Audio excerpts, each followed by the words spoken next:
Hola, muy buenas tardes. ¿Cómo andan? Buenas, buenas. Bueno, ahí se están sumando.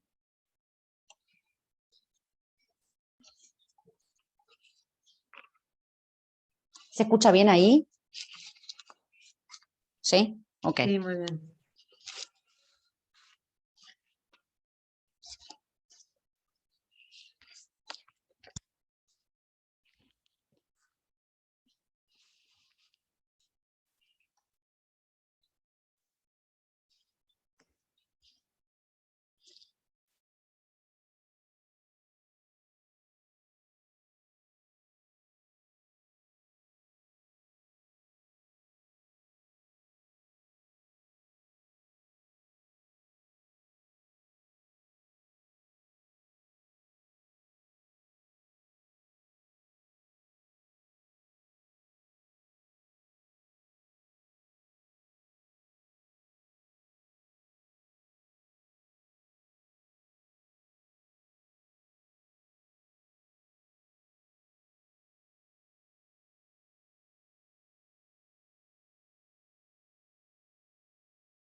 Bueno, muy bien, vamos a ir empezando.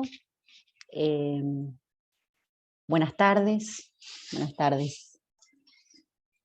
Bueno, me presento con algunos nos conocemos, veo caras amigables, queridas. Mi nombre es Florentina Gamarra, soy psicoanalista. Y nuevamente estoy acá invitada y convocada por esta gente amorosa de la Can Big Data, a quien agradezco la invitación una vez más. Ahí la veo a Lara Lisenberg en algún cuadradito. Hola Lara. Va mi agradecimiento en forma directa. A Juan también, que no está con la cámara, pero está. Juan es como esa especie de lo que aparece en el juego de la copa, ¿no? Siempre Juan está ahí. Así que, bueno, nuevamente bienvenidos, bienvenidas. En esta oportunidad, bueno, voy a hablarles un poquito, a comentarles en esta clase lo que fue parte de mi recorrido de investigación, en mi tesis de maestría en psicoanálisis. Trabajé la relación que a mi criterio es muy fecunda y muy importante tener en cuenta entre la filosofía oriental, el pensamiento oriental y su influencia en la enseñanza de Lacan. Antes que nada, lo que les quiero plantear es un poco el formato. Yo no me llevo muy bien con lo acartonado, algunos que me conocen saben, así que cualquier cosa, por favor, abren los micrófonos, hacemos esto como más dialogado. Cualquier pregunta, cualquier duda, activan el micro y conversamos. En principio, mi interés se circunscribió a la noción de vacío, ¿sí? Un poco lo que me llevó a investigar sobre esto es que las teorizaciones acerca del vacío, hechas desde las matemáticas y la lógica, fueron a mi criterio un poco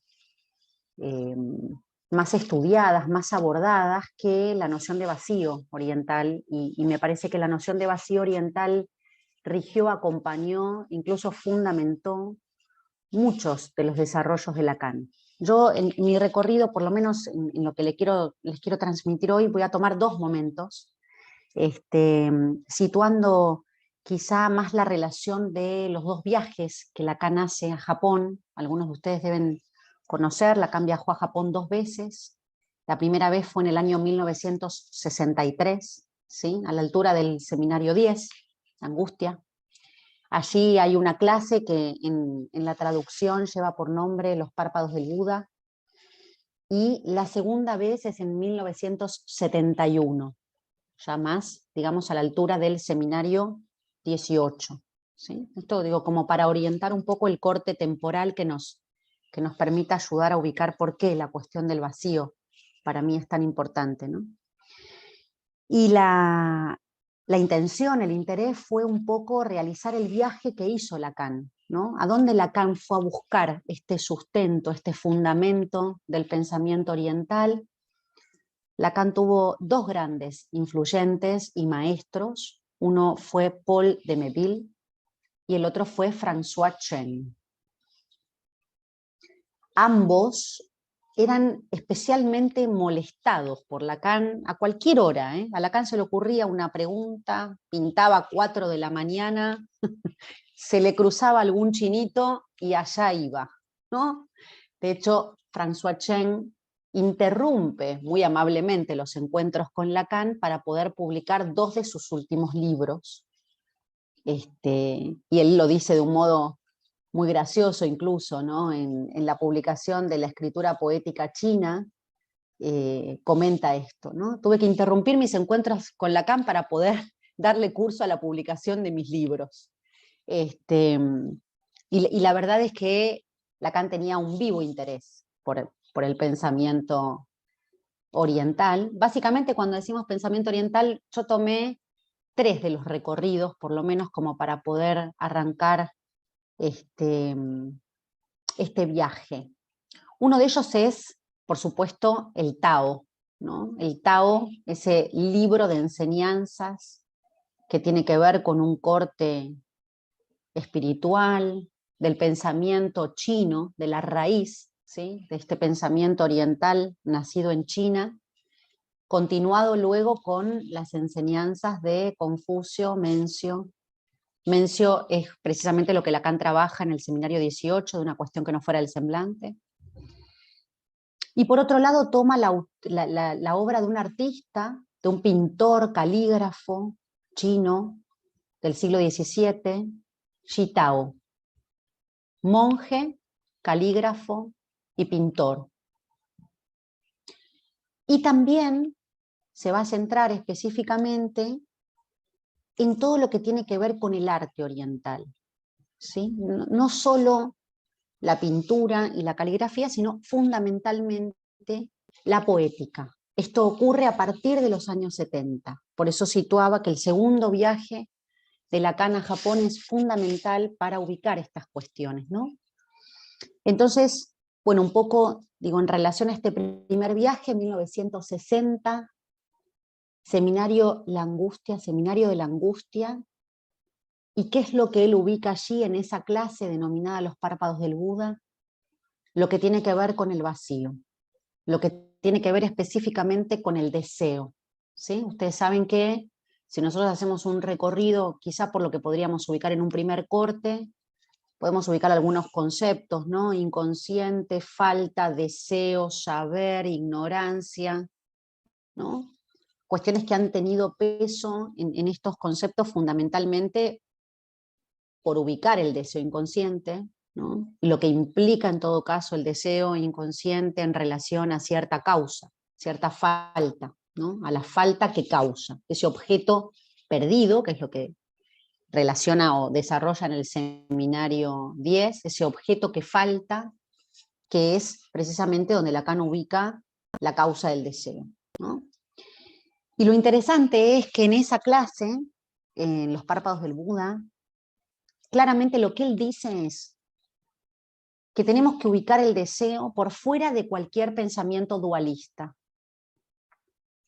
Y esto también es interesante porque, digamos, no sé si les habrá pasado a ustedes, pero en realidad mi interés surgió cuando por allá por el seminario 1, uno lee frases que inmediatamente aluden al maestro Zen, ¿no? Yo, por ejemplo, cuando empecé con esto me preguntaba, yo, ¿pero por qué Lacan está nombrando a los maestros Zen? ¿Qué tiene que ver Lacan con el Zen? Algo que en mi caso nunca me hubiera imaginado que podía tener algún punto de encuentro. Miren dónde terminé, ¿no? O sea que dudar a veces nos lleva a estos lugares. Y ahí él lo dice claramente, ¿no? Me permito compartirles un rengloncito nomás. Él dice, el uso de la negación, que es corriente en el Zen, por ejemplo, mediante el recurso al signo mo, no da lugar a engaño.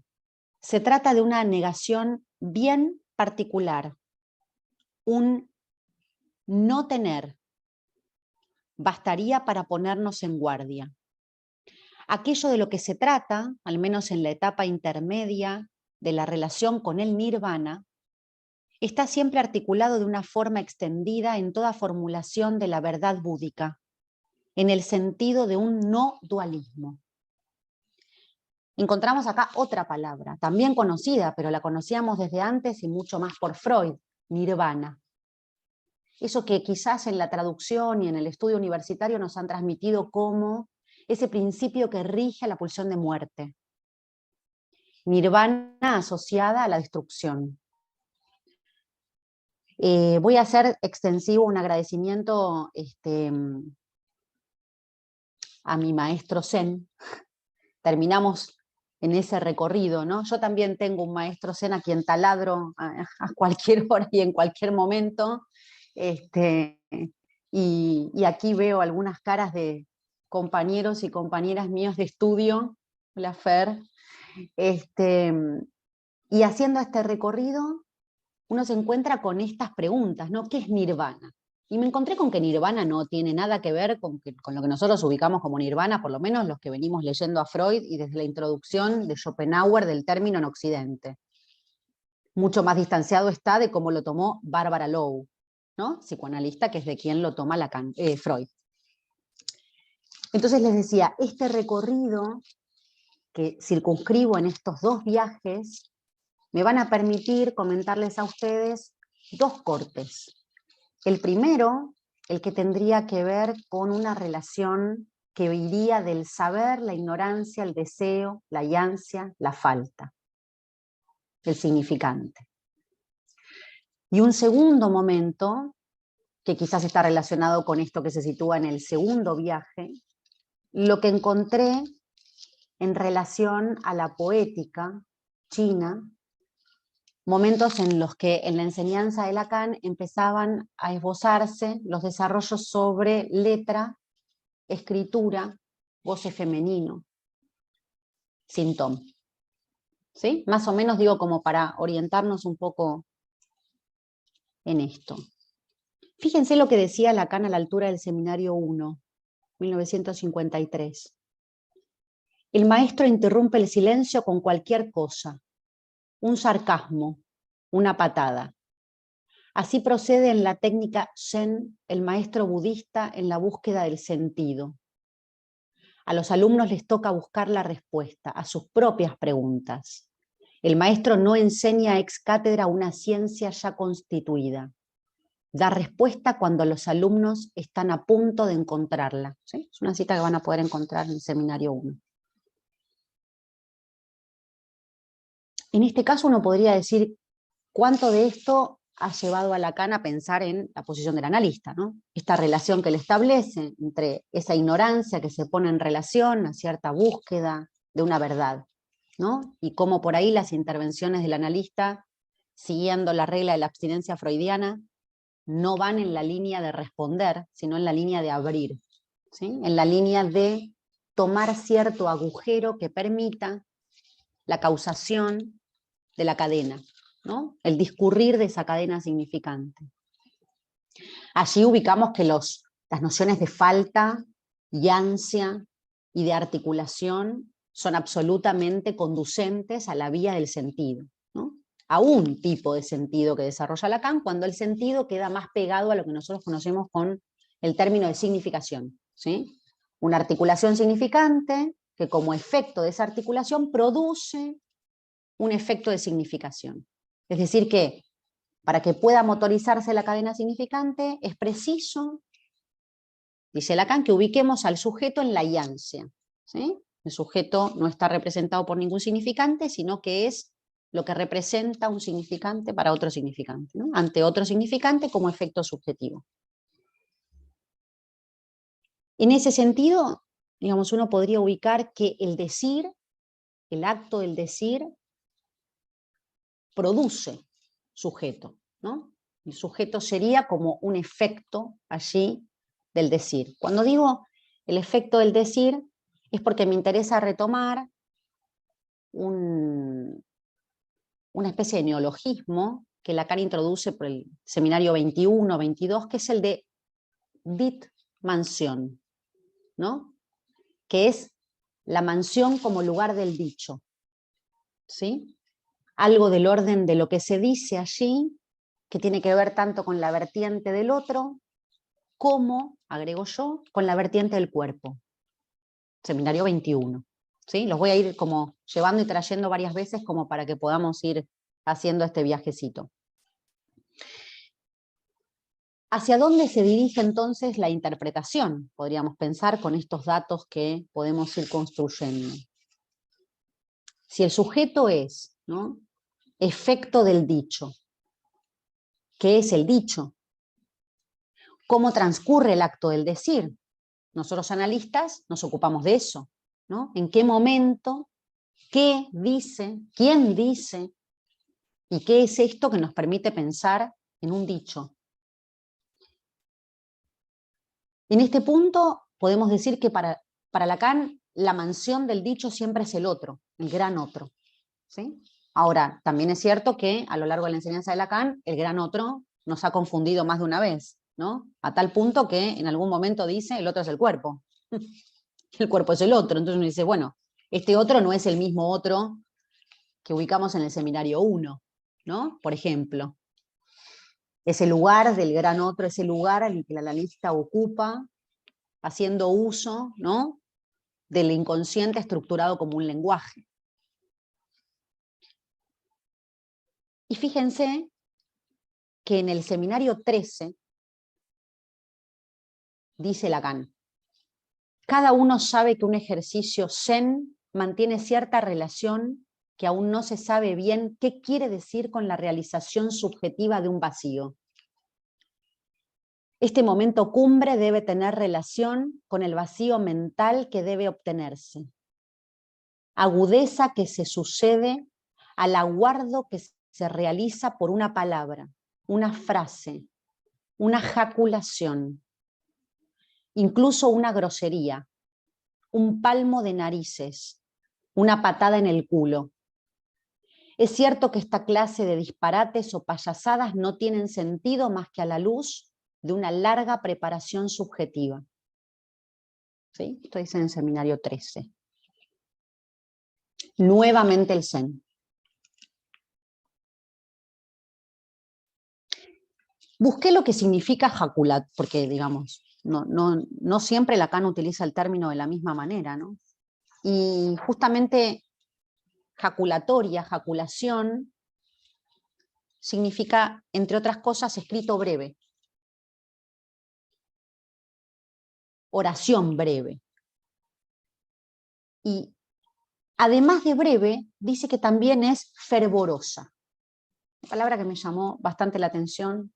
No sé qué les provoca a ustedes, pero la palabra fervorosa puede hacernos pensar en algo del orden de las pasiones también, ¿no? En aquello que Lacan ubicó como las 3 grandes pasiones del ser, y que no solamente Lacan, sino que me encuentro con que para el budismo, claramente, esas pasiones van a tener que ver, entre otras cosas, con los deseos, ¿no? El odio, la ira, la ignorancia. Esas pasiones que el budismo sostiene que serían a vencer, ¿no?, para trascender esa ilusión en la que vivimos.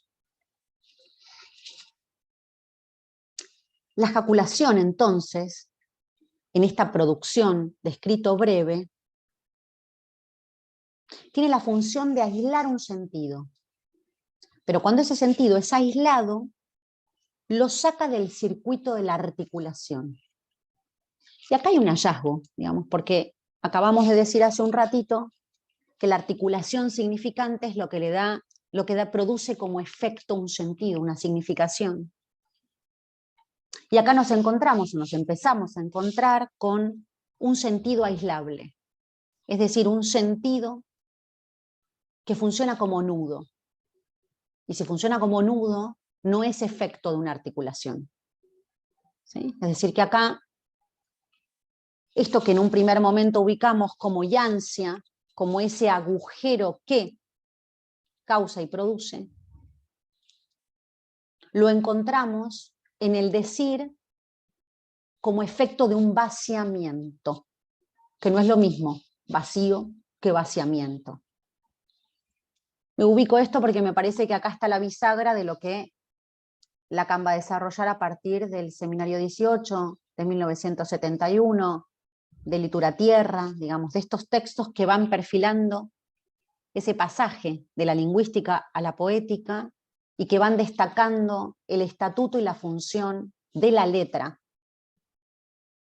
que ya lo había mencionado en su texto, en la instancia de la letra, cuando decía que la letra era el soporte material, ¿no? Que el discurso concreto toma del lenguaje.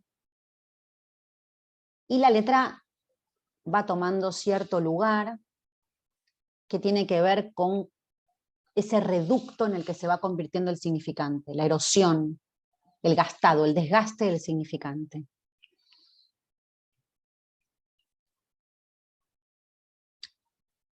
Un psicoanalista podría decirnos Lacan también, hace sonar algo distinto que el sentido. En el sinsentido se trata de eso que resuena a través del significante, de eso que resuena a través del significante. No en la articulación, sino a través de él. Pero se trata de algo distinto que él. La letra es ese producto horadado, erosionado, pulverizado. Siempre resulta como hallazgo. Se trata de los restos del sentido, de lo que perfora el sentido. La letra muerde el cuerpo. En este sentido, la poesía china también. Ahora me voy a ir metiendo un poco en cada uno de estos mundos que a mí me han servido un poco para encontrar este recorrido. Les decía que entonces tenemos el libro del Tao. Otra de las cosas que me enteré es que nosotros solemos hablar del libro del Tao y se lo adjudicamos a un maestro oriental llamado Lao Tse, ¿no? No sé si alguna vez lo escucharon, pero decimos maestro Lao Tse. Y Lao Tse no era ninguna persona, digamos, para mi sorpresa, ¿no? Tse, que tampoco es Se, es Tse, significa maestro. Y Lao es antiguo. Antiguo maestro, antiguas enseñanzas, ¿no? Si ustedes también lo trasladan a Confucio, ¿no? Es maestro Kun. No es, nosotros ¿no? Como dice mi maestro, bueno, mandale Confucio, ¿no? En Occidente, que se arreglen. No es Confucio, ¿no? Es Kun Tzu, ¿no? Lo mismo con Mencio, Men Tzu, maestro Men. Obedeciendo, por supuesto, a las declinaciones, ¿no? Las declinaciones, por un lado, de la lengua china, pero también es cierto que Japón originalmente no tenía un sistema de escritura. El sistema de escritura japonés es chino.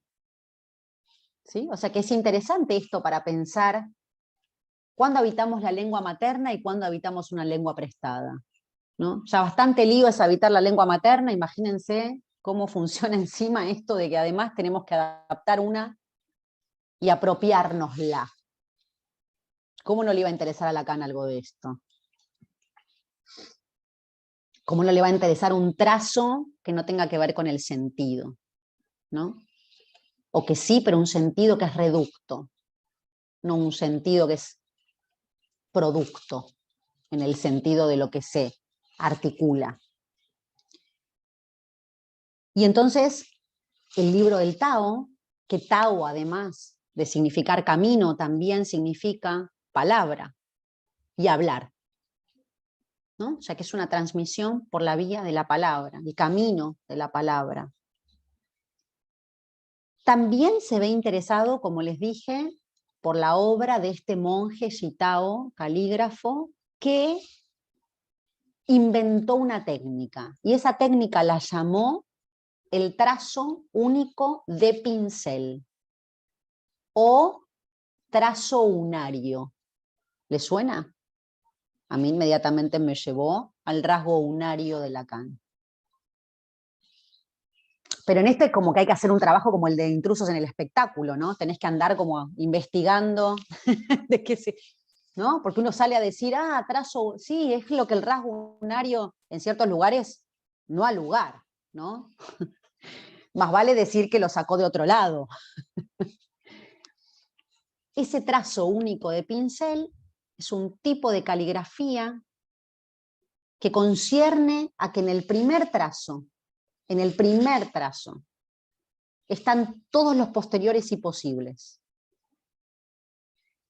Y es un trazo sencillo, simple, desprovisto de forma. Ese trazo único de pincel es lo que Xitao expuso como exponente, digamos, de la pintura china, fundamentando que el pintor, el artista, tiene que poder reducirse a ese trazo. Y si lo logra, en esa reducción se vuelve objeto. ¿Sí? Fíjense qué interesante, porque Oriente tiene esto, ¿no? De que en la poesía y en la pintura, así como en la caligrafía, en el arte oriental, el zen del arte, en el tiro con arco, también, la obra se produce en el momento en el que la gente se desvanece. Incluso digo, está citado así en libros de poesía, que tanto la creación artística, ¿no? Que no es del artista y que tampoco logra hacer algo separado de él, ¿no? Con respecto al arte del tiro con arco, lo que dicen es, el disparo que da al blanco es el disparo que no se dispara. Es el disparo que logra la unión entre el arco, quien ejecuta el disparo, y la flecha. Si esos no se hacen uno, no hay acto de disparar. ¿No? Entonces, en el arte oriental las preguntas al maestro podían ser, ¿y cómo puedo mejorar la técnica? ¿Cómo le doy en el blanco? ¿Cuándo perfecciono el disparo para llegar? Y el maestro oriental siempre va a tener una respuesta discontinua, una respuesta que rompa, que haga estallar el sentido de una respuesta alcanzada. Por eso digo que tanto la noción de vacío como la función que Lacan le va a dar a la ignorancia, ¿sí? A esta ignorancia que tiene que ver con eso que no se sabe, esa verdad que nunca es sino a medias, que por supuesto nada de esto podemos alcanzar sencillamente desde una mentalidad dualista como la de Occidente. Aún nos parte la cabeza hoy pensar, ¿no? Cómo pensar más allá de lo binario, de lo dual, ¿no? Que solemos pensar que la unidad es lo contrario de lo dual, ¿no? Y en este sentido digo, todo lo que Oriente presta va a tener que ver con esto. Y a mí me parece que Lacan lo encontró ahí. Al menos esta fue mi hipótesis y lo que hoy comparto con ustedes. ¿Qué encontró? Encontró el litoral. Encontró eso que los pintores orientales destacan como en el lugar del vacío,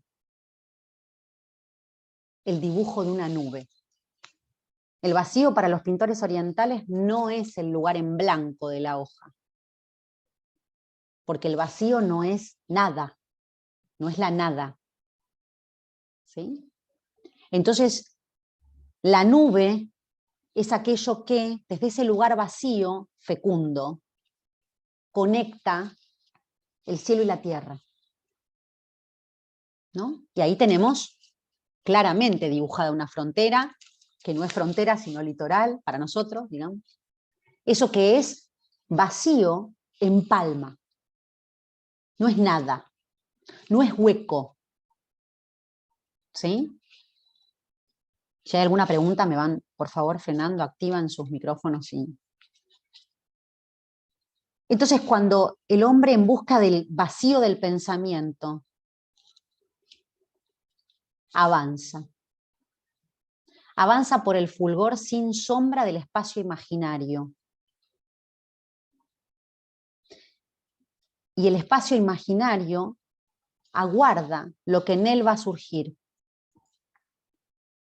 Se muestra siempre una superficie en la que no se refleja nada. Esto lo dice Lacan en acerca de la causalidad psíquica. Hay trazos fuera de sentido.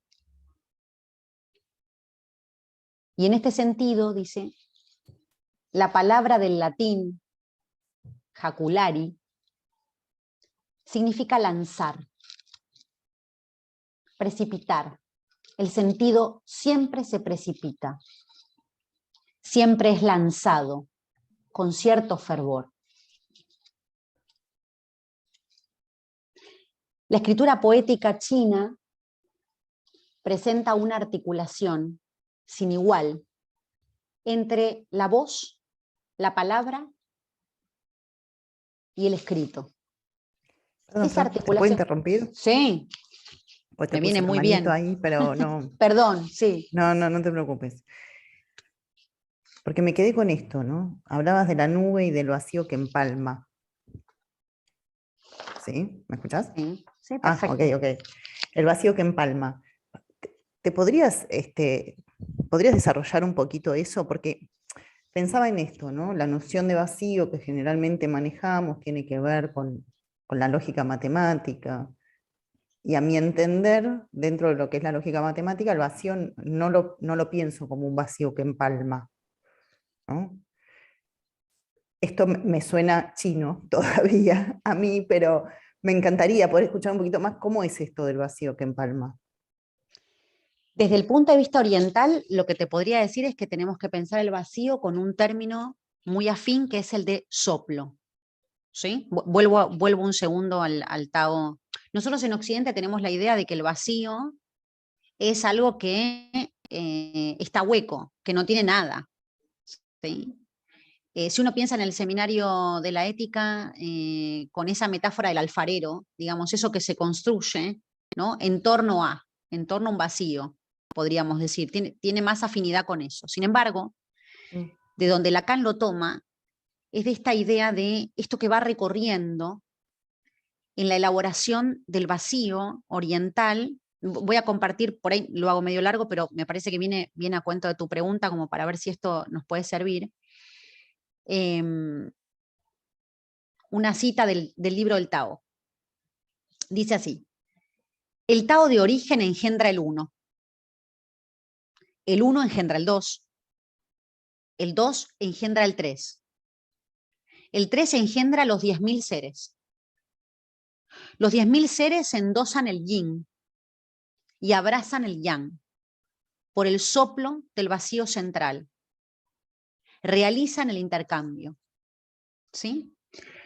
El vacío para ellos no es ausencia de, no significa falta. El vacío es ese lugar que da origen a la creación, ¿sí? Lo voy a decir de otro modo. Me parece que lo podemos pensar en términos solo occidentales, y entendiendo el origen, a partir del cero. Vieron que el cero es como ese lugar que a uno le permite contar. El cero no cuenta. Pero una cosa es que pensemos el cero como ausencia de la propiedad a medir, ¿no? Y otra cosa es que el cero sea la condición de posibilidad para que la cuenta exista. En ese sentido, cero no es nada. Cero engendra la posibilidad de que a partir de allí toda cuenta sea posible. Que entre paréntesis digo, es interesante porque el cero es un descubrimiento indio, además. ¿Sí? Babilonios, pero digo, el fundamento último del cero era fervientemente rechazado en Occidente. Tenía un gran opositor, que era Aristóteles. Aristóteles consideraba que el cero era el mismísimo demonio. No se lo consideraba. Y el cero tiene su origen como principio separador. Ustedes saben que en una época arrancaban, los números no estaban compuestos por cifras, estaban compuestos por dibujos. Y se contaban los bienes. ¿no? Los bienes que eran contables, se podían contar 5, hasta 5 podían contar, ¿no? ¿Y saben por qué en algún punto la herencia romana vieron que el 5 es una B? Que nosotros decimos, es la B, son todas letras. Y eran todas formas que se podían ejecutar con el cuerpo. Al principio se contaba con el cuerpo, con las partes del cuerpo. Fíjense si el cuerpo no cuenta, ¿no? Entonces digo, el origen de ese recorrido también es interesante, hasta que finalmente fue de la mano de los babilonios, pero finalmente los indios son los que dan el batacazo último. El 0 alcanza una función cuando se alcanza la numeración posicional. La numeración posicional tampoco está desde siempre, ¿sí? Y en la numeración posicional, el 0 comienza a ser situado como la distancia que separaba signos o símbolos que eran muy parecidos. Entonces, para que esos símbolos no se homologaran, porque había cifras que se escribían prácticamente igual, ¿sí? Digo, hay cifras, en este momento no recuerdo puntualmente qué ejemplo, pero supónganse que el número 304 se escribía con 2 clavos, y el número 3002 también. Entonces, acá tenemos un problema, tenemos 2 números que se escriben de la misma manera. ¿Cómo hacemos para evitar la confusión? Y el 0 aparece como unidad de separación, no aparece como ausencia de la propiedad a medir. El origen del 0, el origen oriental del 0, es un origen separador, ¿sí? Que del mismo modo que acerca, separa.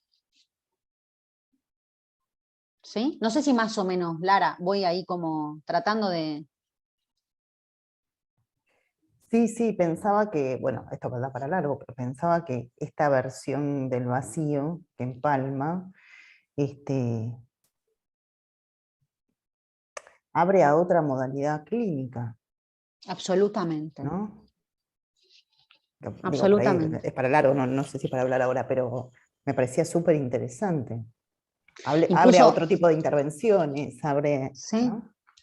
Incluso a nivel más radical, digo, en Oriente la palabra soplo, ¿sí? Es una palabra original, de origen, ¿no? Nosotros decimos el soplo de la vida, ¿sí? Hay culturas milenarias que son sopladas al nacer y que se las acompaña en la extracción de la expiración final. O sea, son sopladas al nacer y expiradas al morir. O sea que hay algo, entendiendo, vuelvo con esto, ¿no? Que el pensamiento oriental no es un pensamiento lineal. Nosotros no vamos a poder entender con nuestra mente occidental, digo, y lo digo porque para mí es un ejercicio a diario. ¿Sí? Yo agradezco de verdad todo lo que tengo a mano para pensar, y cada vez que hablo con mi maestro Zen, le digo, esto entonces es esto. No. ¿Cómo no? Si estoy cerca de poder entender, ¿entender con qué? Con el pensamiento. ¿Qué es el pensamiento? Pensamiento. ¿Qué es? ¿No? ¿Dónde se sitúa ahí el orden del pensar? En el control. ¿Y cuál es la raíz del control para Occidente? La dualidad, ¿no? Es la dualidad. A nosotros la dualidad nos resulta un impedimento real, concreto. ¿Por qué digo esto? Porque en todo caso la verdad no es lo contrario de la ignorancia, ¿no? Esto también lo descubre Lacan en el Seminario 1, ¿eh? Cuando él dice, hay un momento en donde empieza como a rebanarse los sesos y a decir, yo tengo que separar la verdad del saber, no son lo mismo. Y el sujeto que consulta se ubica con respecto a alguna pregunta en el orden de una ignorancia que tiene en relación a una verdad. Ah, pero entonces la verdad y el saber no son lo mismo.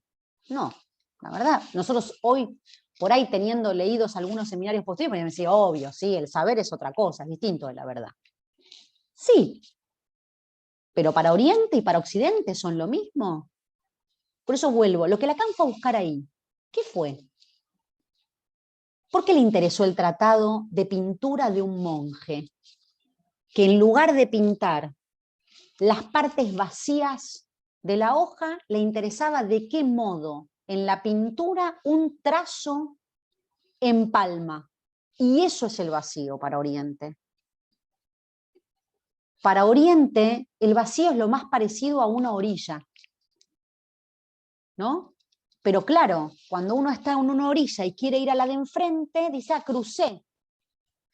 Sí, en ese sentido inauguramos la dualidad, ¿no? Nuevamente, como lo que decíamos recién. Sí, el Tao de origen engendra el uno, ¿no? ¿Qué es el uno? Es lo que da origen después a la dualidad. Yo no sé si estarán de acuerdo conmigo, pero lo que creo es que nosotros tenemos que plantear es que no hay dualidad sino por el lenguaje. Esta es la cuestión, ¿no?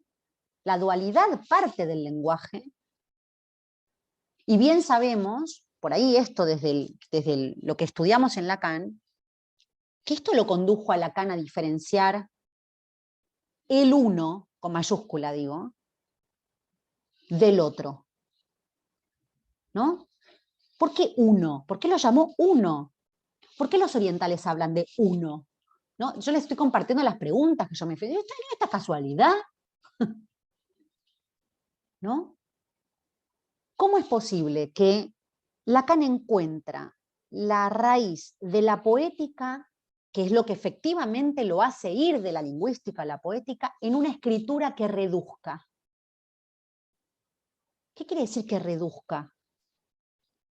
Que ya no es el significante a la altura de los 70, no es el significante el protagonista, es la letra. ¿Y qué es la letra? La letra es el significante vaciado. Entonces hay un efecto de vaciamiento que es necesario, ¿no? Pensando un poco en la clínica. Sí, ¿qué hacemos nosotros si no en determinado momento empezar a vaciar? Vaciamos de identificaciones, vaciamos de ideal, vaciamos de sentido. Los sujetos que llegan a consulta llegan porque están apresados de un sentido insoportable. La traición del amor, la traición de la amistad, todas esas cosas que sufrimos en pos del ideal, digamos, ¿no? ¿Y cuántas veces nuestra tarea es vaciar, ¿no? Cuando Lacan dice en el seminario 11, ¿por qué lo infinitesimal? ¿Por qué un álgebra? ¿Por qué vamos del ideal y respondemos con, ¿no?, algo infinitesimal, chiquito, de sustracción? A mí me fue dando la sensación de que encontraba esta bisagra, de que en lo que se podría denominar el primer Lacan, ¿no? Porque vieron que hay 1, 2, 3, 4, es como una saga, no sé, hay como... yo prefiero ubicarme por los años, ¿no? En los 50, entre los 50 y los 60, digamos, uno encuentra claramente que hay un significante que inscribe la falta, ¿sí? Lo hemos leído de varias maneras. Significante fálico, significante el deseo, el significante de la falta en el otro. En diferentes lugares lo hemos encontrado así. En un segundo momento, digo de los 70 y en adelante, vamos a empezar a ubicar no la inscripción de la falta, sino la falta de inscripción. Algo que no cuenta, y ahí el vacío está dando vuelta, ¿no? Este vacío que en todo caso no es nada, sino que es fecundidad.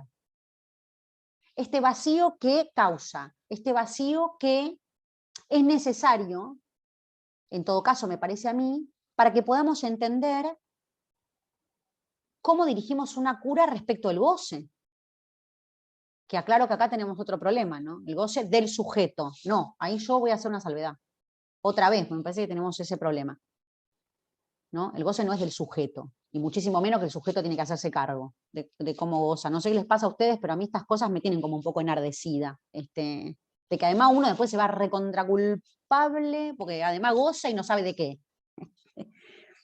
Esto Lacan lo encuentra en la diferencia entre lo uno y lo otro. Nosotros venimos de un primer momento de enseñanza en el que el otro es el saber, ¿no? Nuevamente, es el saber, saber articulado, el saber que no puede ser sino lenguajero. Pero y antes, ¿por qué descubre la langue? ¿Por qué la lengua todo junto? Me parece que Lacan encuentra en la Lange la posibilidad de una anterioridad lógica al lenguaje, ¿no? Que tiene que ver con esto que yo les leía recién, con que el Tao de origen engendra el uno, no la dualidad. La dualidad ya es lenguaje. La dualidad ya nos introduce en el campo del significante. La letra no. La letra es el último reducto. Yo creo que la letra es la última morada, sería, del significante, hasta donde llegamos. Y a partir de ahí el salto, ¿no? Les propongo pensar que Lacan encuentra ahí en la letra una articulación entre el saber y el goce. Por eso digo, en ese punto, la relación que puede existir entre este lugar de la letra como marca de goce, sobre el cual después elucubramos, ¿no? El lenguaje es una manera de elucubrar sobre eso, sobre esa primera traza. También se llama traza, ¿no? La traza, la marca. Recuerdo ahora que en el seminario 13, creo que es cuando Lacan trabaja la huella de viernes, la de Robinson Crusoe.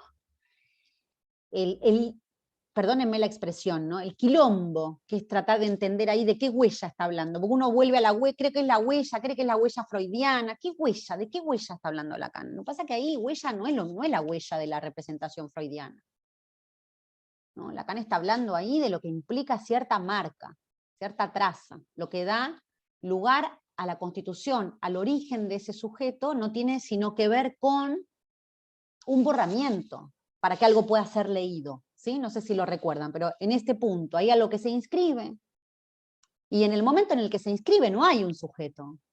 Sujeto hay cuando en todo caso hay un saber en torno a eso, cuando alguien se posiciona respecto de eso, que en un tiempo anterior es solamente marca.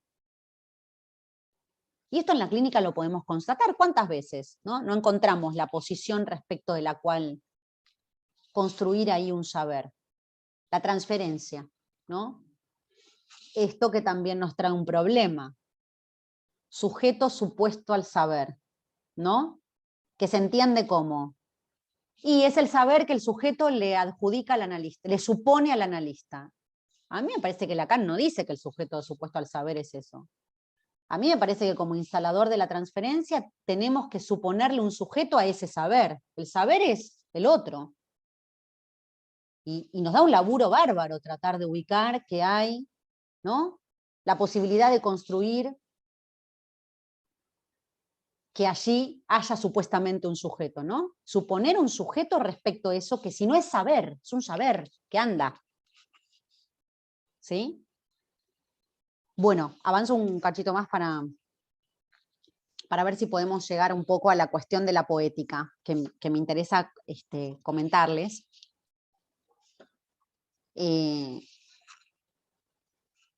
Una cosita más solo digo respecto del cero, que me parece que puede venirnos bien, que hay un momento incluso en el que si nosotros podemos hacer un paralelismo entre este cero indio y el significante, hay un momento en donde pareciera que el cero puede relacionarse con ese significante que inscribe la falta, que inscribe el agujero, ¿no?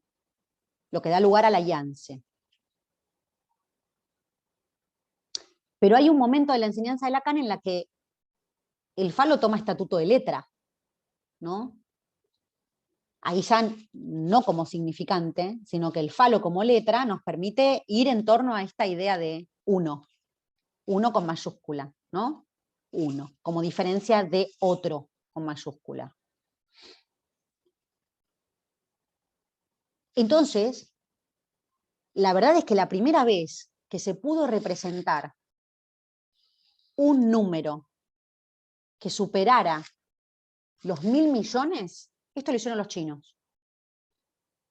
¿Sí? La escritura de la cifra a partir de la posibilidad que inaugura el cero es descubrimiento chino. Les recomiendo, por si les interesa, yo les voy contando un poco mis puentes, mis recorridos, este libro de Trinh Xuan Thuan, La plenitud del vacío. Se los muestro por si lo quieren revisar. Acá está la historia del cero. Impresionante, entre otras cosas, digo, ¿no? Hace como una lectura de la ciencia. digo, la numeración arranca siendo jeroglífica, ¿sí? En la numeración jeroglífica, digamos, egipcia, no hay cifra. Y digo cifra porque los quiero llevar a la relación que hay entre la cifra y la letra, ¿sí? Que me interesa que lo destaquemos esto, porque también es cierto que para Lacan hay un modo de descifrar lo que se ha cifrado. Y eso que se ha cifrado no es solamente del orden del significante. Es cierto que hay una través, no sin, ¿no? Nuevamente, a mí me parece que este es otro aporte oriental, no sin objeto, la angustia, ¿no? Ese no sin que nos introduce en un campo que es paradojal. A mí me parece que si nosotros podemos empezar a pensar algunos conceptos psicoanalíticos en el orden de la función de una paradoja, vamos a estar más aproximados a esta idea y menos a la idea de una contradicción. Vieron que la contradicción es una estructura de pensamiento que obedece a que es esto o lo otro, ¿no? La disyunción.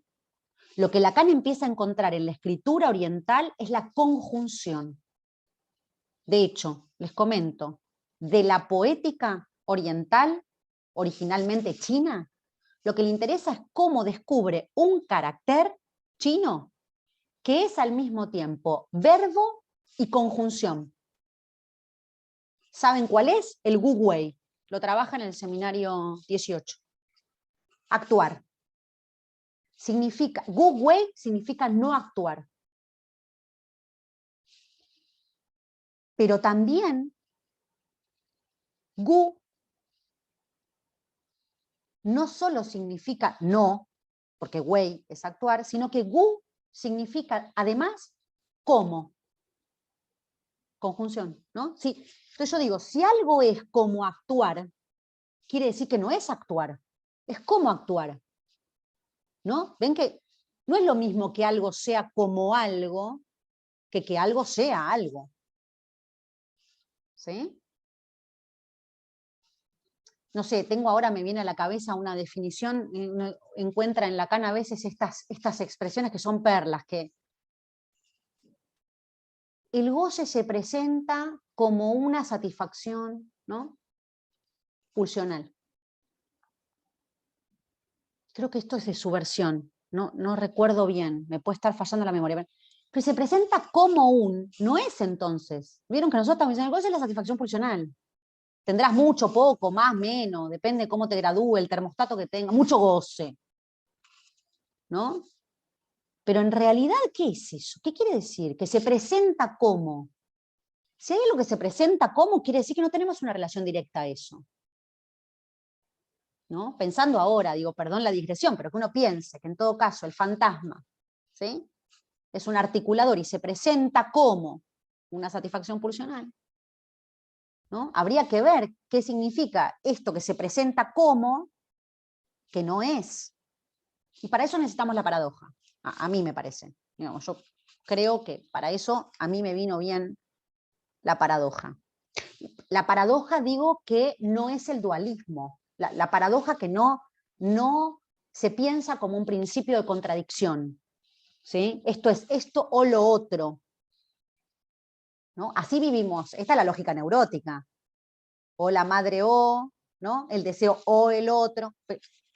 Pero esto no, la vida no es así. La neurosis la vuelve de esta manera. La bolsa o la vida. ¿No? Entonces me parece que en ese sentido encontramos en los chinos mucho. Es un chino meterse ahí también, es verdad. Yo se los digo, digamos, es muy angustiante no entender o decir, ¿y esto de dónde viene? François Chen, maestro de Lacan, dice que en chino, día y voz significan lo mismo. Vía y voz, el mismo carácter.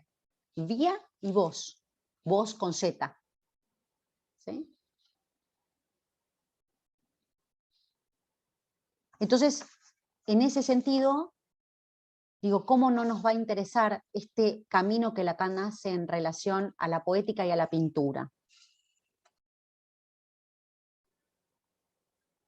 La poética china, cuando les contaba esto de que es reduccionista, es muy parecida luego a lo que uno encuentra en la forma del haiku japonés. ¿Sí? El haiku deriva de esta escritura china, más originaria, podríamos decir.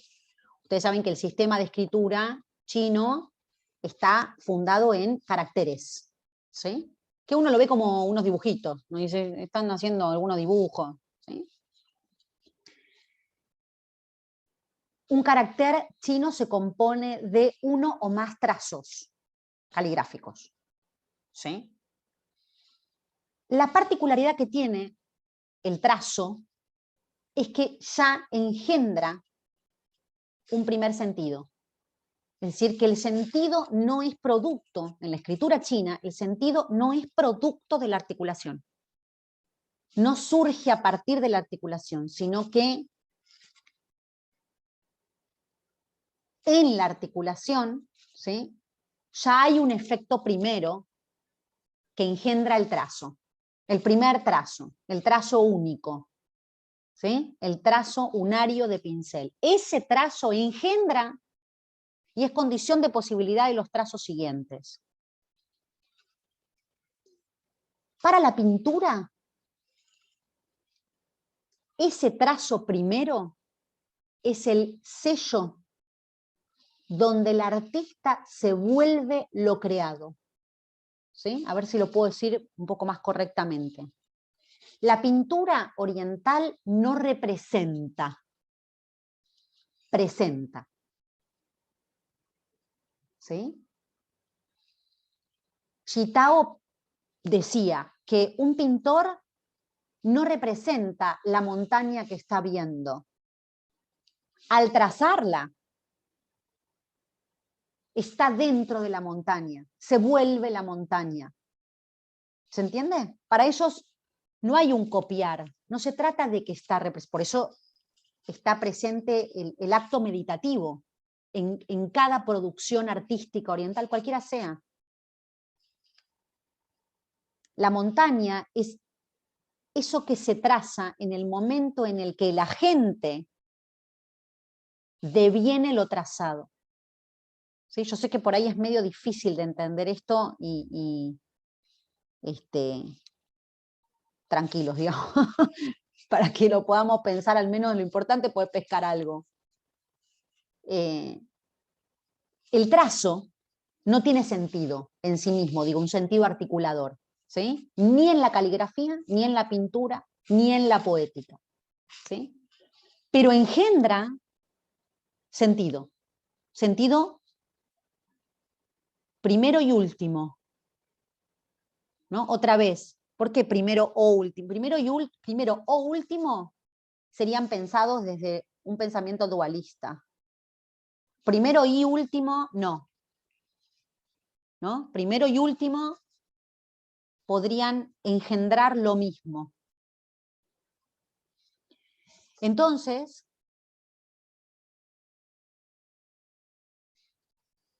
la escritura poética tiene la función de captar un instante. Esto es lo que se proponen los poetas orientales, captar un instante. ¿Qué significa captar un instante? Presentar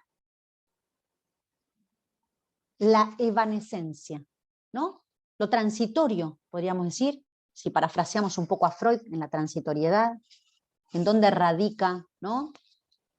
¿Qué relación hay entre lo transitorio y lo bello?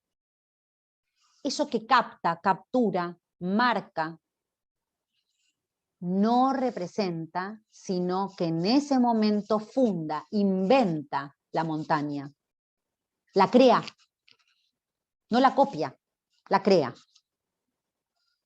Entonces, en el arte oriental, Lacan encuentra lo fundamental que va a desarrollar sobre el acto. Estas son cosas que por ahí vamos a ir viendo luego a lo largo del curso. Los que estén interesados, vamos a profundizar sobre cada uno de estos conceptos y podemos ver de qué manera tanto la escritura como la poética, a Lacan, perdón, la pintura como, sí, como la poética, la escritura, lo llevan a conceptualizar esta idea del acto que parte de esto que él descubre y que desarrolla en el seminario 18 como el wu wei, no actuar. ¿No? Él dice, miren este dibujito en el seminario 18, ¿no? Y ahí está el carácter. Esto significa actuar.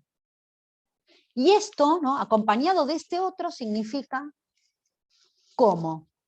Si algo significa cómo, es que no significa eso. ¿Sí? ¿Ven cómo él va construyendo cómo a partir de los caracteres orientales ubica una dimensión del decir que no se parece en nada a los aportes que le dio la lingüística?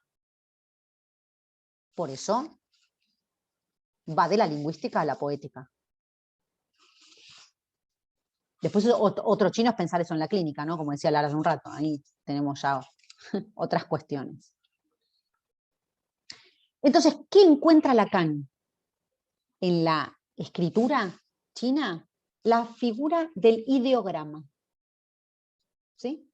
Va a buscar los ideogramas. Los ideogramas, como yo les decía, son estos caracteres que hay de dos clases.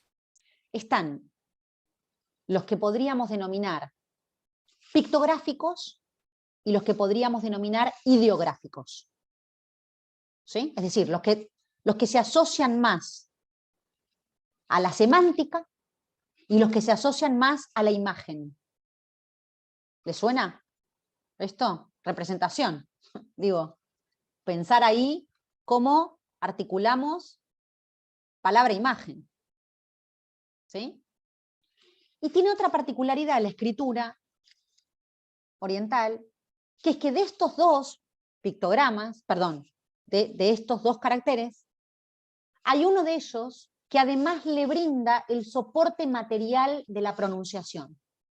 ¿Sí? Entonces tenemos un carácter que es pictográfico, un carácter que es ideográfico, y de ellos hay uno que en cada ocasión, se verá en cada ocasión cuál, le aporta la pronunciación. ¿Sí? Les pongo un ejemplo. La palabra compañero, este es un ejemplo que pone Chen en la escritura poética china, la palabra compañero está compuesta de dos caracteres. Uno de ellos es hombre y el otro es mitad. ¿Sí? Mitad no hace ninguna referencia metonímica a compañero. ¿No? No tiene. Sin embargo, hombre, mitad, en articulación producen compañero, pero originalmente tiene cada uno un sentido. Se ve acá la diferencia de cómo en la escritura hay caracteres que tienen un sentido en sí mismos sin que sean el resultado de ninguna articulación, funcionan como letra. ¿Sí? Y luego, cómo su articulación produce un efecto de significación, a la manera de como nosotros encontramos las teorizaciones del lenguaje. ¿Sí? Un significante es lo que representa un sujeto para otro significante. Ahí hay articulación. En la escritura china, no. No a priori. A priori hay escritura de caracteres que encierran un sentido determinado per se. Letra. ¿Sí? Entonces, lo mismo ocurre con la pintura. En la pintura, si uno observa, hay un montón de pinturas orientales que uno encuentra, siempre en imágenes superpuestas, montañas que esconden nubes, cerezos, en fin. Los espacios que aparecen en blanco en la pintura no tienen que ver con el vacío. Los espacios que tienen que ver con el vacío son todas las trazas que empalman los territorios. ¿Sí? Les explico esto para que puedan ubicar cómo en la pintura el vacío tampoco es la parte blanca, ni de la tela ni del papel. Que la noción de vacío no es nada, no es lo mismo que la nada. que en la noción oriental el vacío es lo que empalma, lo que nos saca de la dualidad. No es lo que divide, ¿sí? Sino es el entre. Y ahora cuando digo el entre, vuelvo a lo que les decía al principio. Yancia en aquel momento, litoral a partir de los años 70. ¿Sí? O sea que fíjense que para que entendamos esto, la noción de vacío se puede pensar como la yancia, si queremos ubicarla como agujero en este primer tiempo que situábamos hace un rato, con las metáforas del Zen, y este maestro que no da respuestas, sino que lo que hace es causar que el discípulo las pueda alcanzar por sí mismo, no regido por un pensamiento dual.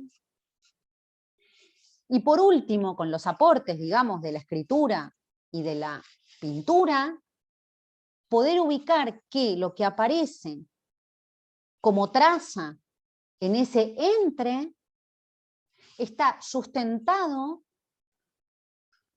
reductivamente, digamos, ¿no? Porque siempre en el entre hay traza, hay poquito, por eso volví a lo infinitesimal del 11, se va restando, se gasta. Es ese punto culmine en donde se encuentra erosionado el significante en la poesía, por ejemplo. Está gastado. No hay principio de la significación. Un haiku está compuesto de 3, 5, a lo sumo, palabras. Tiene 3 versitos, ¿no? No más. Con las dificultades que eso tiene, ¿no? ¿Cómo se dice capturando un instante? ¿Cómo se captura un instante? No cómo relato esto que veo en este momento y a dónde me voy, lo que siento, lo que me evoca. No, ¿cómo escribo el instante? Y cómo en el momento en el que lo escribo, lo hago. No soy observador de un instante desde afuera. Solo puedo producir el instante creándolo si me vuelvo él. ¿Sí? ¿Nosotros qué hacemos con las obras? Acá, las obras de arte occidentales. Bueno, que sabemos que igual es un horror hacerlo, pero, ¿no? Esto habrá querido. Inmediatamente empezamos a producir, porque esto debe haber querido decir, ¿esto qué me dice? Esto, ¿no? Lo llevamos al plano del artículo. ¿Qué dice? Y una de las cosas que a mí me pareció muy interesante es que la escritura oriental no se define como producto, es decir, la escritura se instala en el acto de escribir. La poética china es escritura, no es escribir algo. En el acto de escribir se hace poesía. ¿Se entiende? Que no es, la poesía no es algo que replica poéticamente un modo de decir, sino que es acto metafórico en sí mismo. ¿Sí? Entonces, en este punto, a Lacan también le interesa que un haiku, escritura japonesa, es una escritura breve que produce un efecto a partir de una articulación primera. No es efecto de algo que se articula. Se trata de una sintaxis fragmentaria, vaciada. Y que si la tuviéramos que ubicar en un orden temporal, tendríamos que decir que obedece a la captación de un instante, que yo creo que es bastante parecido a lo que Lacan plantea como el momento de concluir.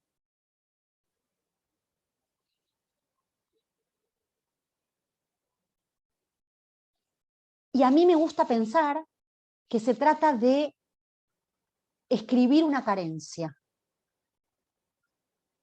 A mí me gusta pensar que el haiku es un modo de escribir la ausencia. Pero no para que algo represente o vuelva presente la ausencia, sino que es el acto de hacer con esa ausencia, es lo que es invención. A mi criterio esto, Lacan no lo sacó de ningún otro lado. Digo, Lacan esto lo fue a buscar a Oriente.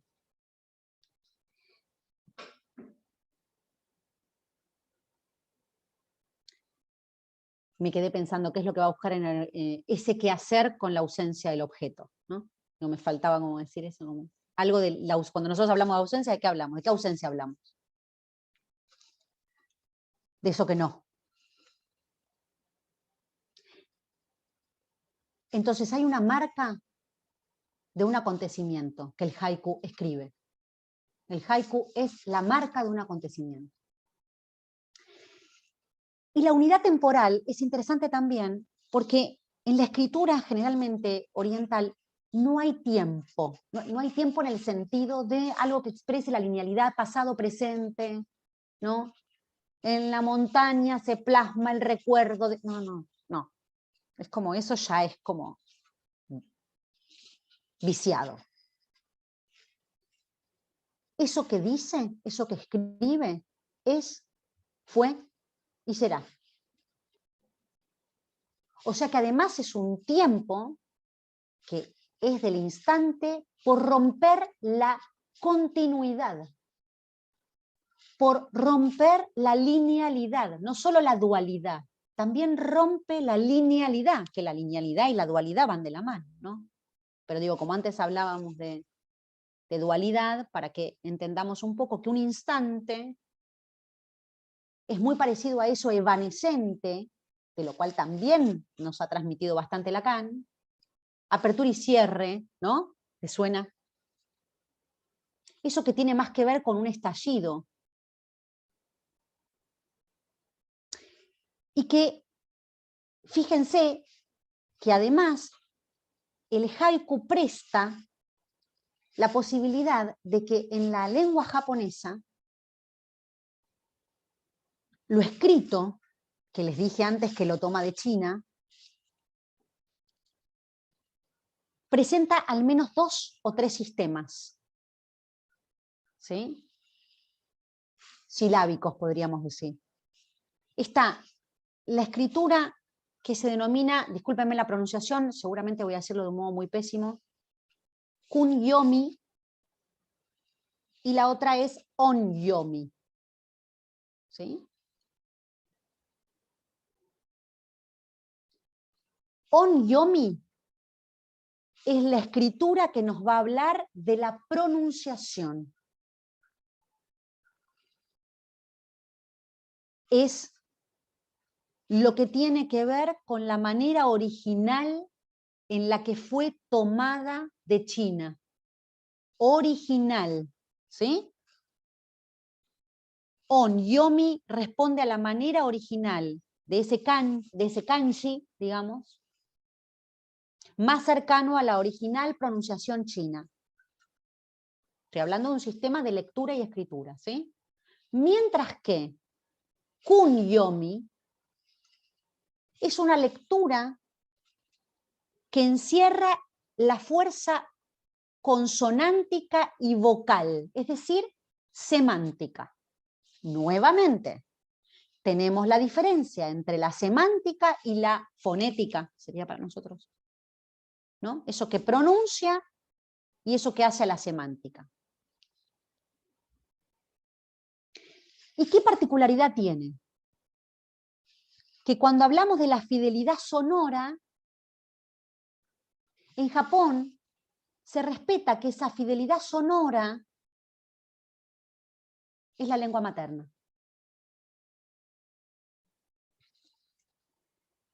Es decir que en algún punto la fidelidad sonora que aporta Onyomi responde a esa lengua materna china que Kunyomi volvió semántica.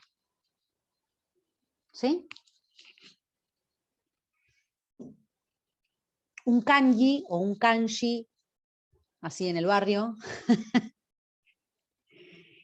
tiene que ver con un sinograma de la escritura japonesa, ¿no?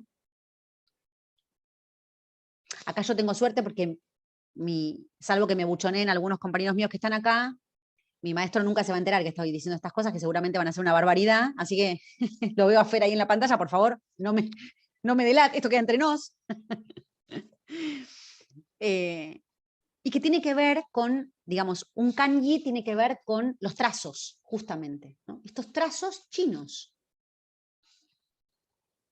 Entonces vuelvo. Estamos en un momento en el que a Lacan le interesa el lenguaje y la lengua materna. No podemos hablar de una lengua que no sea la materna, dice, ¿no? Y pensemos entonces en esta relación. Japón toma prestado de China su sistema de escritura. Por ende, la lectura allí tiene esta doble vertiente. La articulada consonántica, ¿sí? Y la original, que responde al sonido de la traza.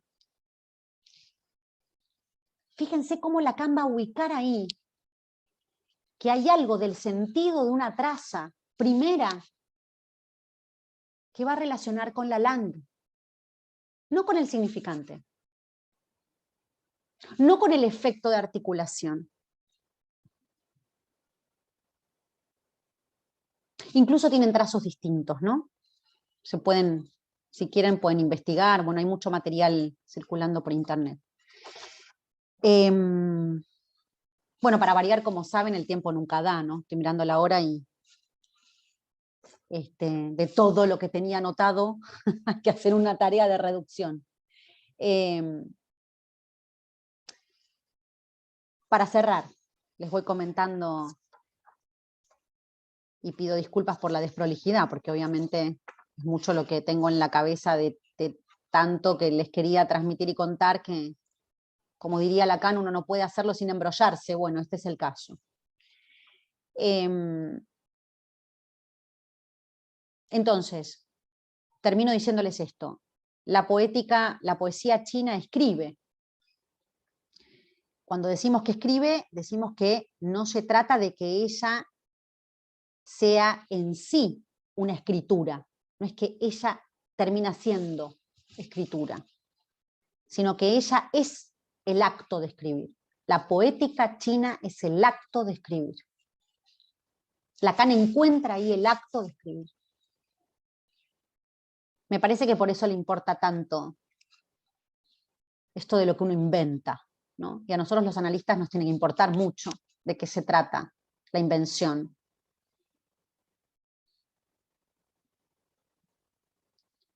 ¿Cómo hacemos esa torsión, ese pasaje del saber a una verdad, no toda, que no puede sino presentarse como un acto de invención? A mí me interesó en mi trabajo de investigación era buscar eso, que es lo que Lacan encontró en Oriente, que le fundamentó o que le prestó la posibilidad de que, sirviéndose del arte oriental por un lado y de las escrituras, entre comillas, denominadas sagradas, ¿qué pasa ahí con la metáfora? A mí me interesa pensar la intervención analítica como un artilugio. Artilugio es una palabra que me gusta mucho.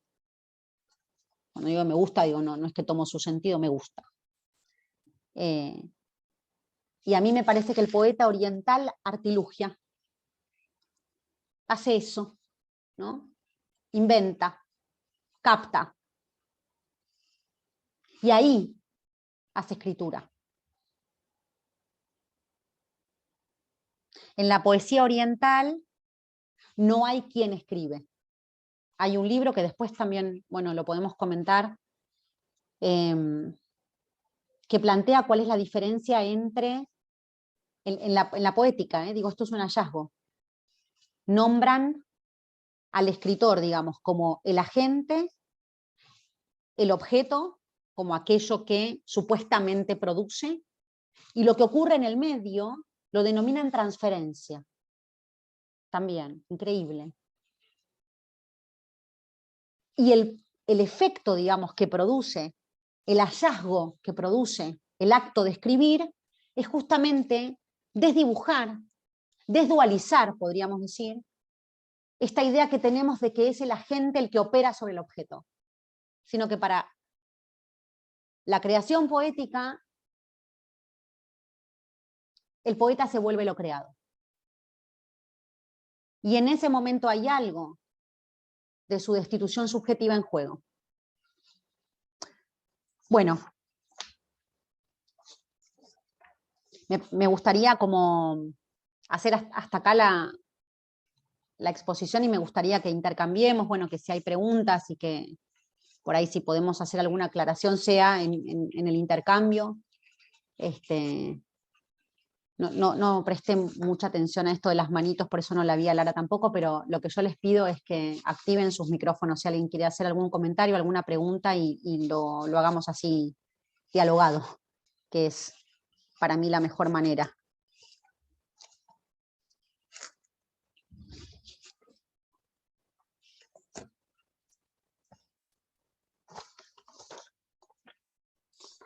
Hola Florentina, soy yo Eugenia. Hola Eugenia, ¿cómo estás? No, sabes que mira, cuesta entender o cuesta salirse o por lo menos a mí me cuesta salirme de este pensamiento occidental para tratar de captar algo, ¿no? Como que, no sé, no sé cómo decirlo, como que algo me hace como sentido, me conmueve algo, pero no sé si lo puedo decir, ¿viste? Como que no lo puedo replicar. Pero sí me hizo sentido el tema del teatro con respecto a todo lo que hablas de la actuación o del teatro, del actor, ¿no? De lo que hace el actor. Porque el actor interpreta, no sé cómo, tampoco sé cómo decirlo, digo, es como, me hizo sentido algo de ahí, pero no te lo sabría explicar. Pero en el momento que el actor actúa, no hablo de un actor que actúa un libreto, no hablo del acto de actuar, que también es como un instante, ¿no? En el que uno no es uno, es otro, hubo un vaciamiento del yo, porque para poder interpretar a un personaje o a un otro, o a sentir como un otro, o a estar como en la piel de otro, vos te tenés que vaciar de vos y como ser eso otro, que es como si fuese el objeto de la creación, ¿no? Como si fuese lo que vos... Y es un instante, es evanescente, de última no hay una reproducción como un objeto, ¿viste? Porque vos es el momento en el que vos estás actuando, eso que está sucediendo, es eso, un momento, y por más que uno pueda repetir una obra, digo, más allá de eso, ese instante es único, es como salió en ese momento, es lo que sentiste en ese instante, y y de alguna manera no es una representación como, ¿viste? Uno está acostumbrado a pensarlo, en lo que hace el actor. Es una presencia que en un momento adviene, ¿viste? Es como algo que sucede ahí en ese instante y toma como el cuerpo del actor y lo provoca y vos dijiste algo que también me parecía parecido, que decías, es un como sí, ¿no? Como es algo que es un como, no es lo que es, porque no es una verdad. Yo no soy eso que represento, pero tampoco es una mentira. Perdóname, ¿Entendés? una sola cosa quiero como para que no se escape, me parece muy interesante esto que decís, pero cuidado con la diferencia entre el cómo y el cómo sí. Cuando yo hablé del cómo, me refería al lugar que tiene una conjunción, ¿sí? Que no es exactamente ubicar un como sí, No, te lo sino entiendo. la función, no, esa Sí. aclaración sola digo porque como es algo que también dije No, te para lo que decía en no, porque ese por ahí me sentido. expresé más. Sí, Lo digo en total. ese sentido, porque Incluso, cuando vos te preguntan, ¿vos sos ese personaje? Vos decís, no, no soy ese personaje. Y vos sos vos, en ese instante vos ni sos un personaje ni sos vos, no, es un entre, ¿viste? Es como, porque vos sufrís y llorás y te pasa algo que no es tuyo, que es del otro, pero tampoco sos el otro. Entonces hay algo raro en explicar que, bueno, nada, me hacía sentido por este lado que vas, que me parece súper interesante, pero bueno, es complejo de pensar. te agradezco el comentario, sobre todo la referencia escénica, es algo que por otro lado también me interesa y mucho. Pensaba en esto de hacer carne, ¿no? Mientras que te escuchaba pensaba todo el tiempo en esto, algo que se hace carne y algo que me surge decir, a veces es esto que sucede a pesar de uno, ¿no? Como algo ahí que hacerse hacer, pero no en el sentido fantasmático, sino como en el dejarse tomar ahí, ¿no? ¿Qué ocurre ahí? Incluso en el cuerpo, claramente, no sin, ¿no? Así que sí, totalmente. De hecho, en el teatro chino, ¿no? No el de las sombras chinescas, en el teatro chino hay 3 actores que participan en general. Uno pone la voz, el otro mueve en general la marioneta de la que se trate, ¿sí? Trabajan con máscaras, ropajes, y hay un músico. Para ellos, la obra es efectiva solo si puede haber encuentro contingente entre la voz, la música y el movimiento.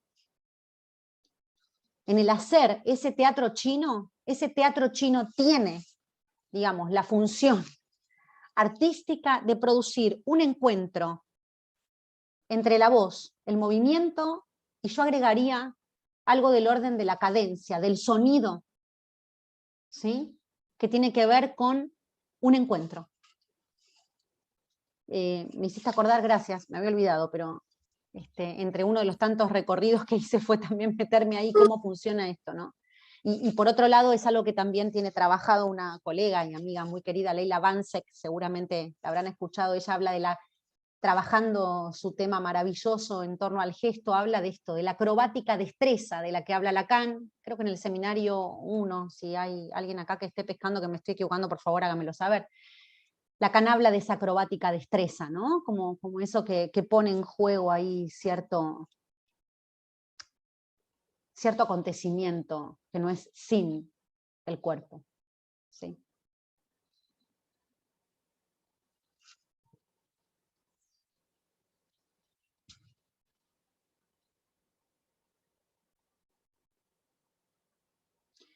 Bueno, son las 18:30, me parece que es el tiempo que tenía más o menos estipulado.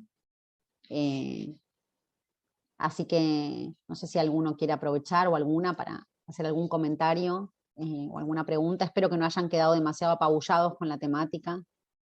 Al menos ese fue mi primer efecto durante mucho tiempo. Y nuevamente, bueno, agradecerles a todos y todas, cada uno. Algunos puedo ver a través de la pantalla. En los demás veo sus marcas, ¿no? Sus nombres. Así que, bueno, les agradezco muchísimo que hayan estado presentes. Siempre es una alegría poder compartir en estos espacios lo que uno va pensando, porque no es sin otros. Así que el hecho de que hayan podido estar del otro lado tratando de escuchar este meollo, es para mí importante. Así que los que estén interesados, bueno, saben que a partir de la semana que viene empezamos con el curso, ¿sí? Que va a tener una duración de 3 encuentros, que va a tener por tema justamente la influencia de Oriente en la enseñanza de Lacan, así que vamos a poder ver desmenuzadamente cada una de las artes y cada una de estas intervenciones en los 2 tiempos que marqué al principio y que les comenté, en este primer momento relacionado más al significante, al vacío, el saber, y a este segundo momento en donde Lacan desarrolla todas las cuestiones inherentes a la letra y a la escritura. Así que los que estén interesadas serán bienvenidos y bienvenidas. Muchísimas gracias por haber participado. Esperen que antes de irse... ok, perfecto. Porque me preocupaba esto de que a veces escriben alguna pregunta por aquí y hay tan solo, y no es poco, palabras muy bonitas. Así que muchísimas gracias por haber estado presentes y nos estamos viendo en cualquier momento. Muchas gracias.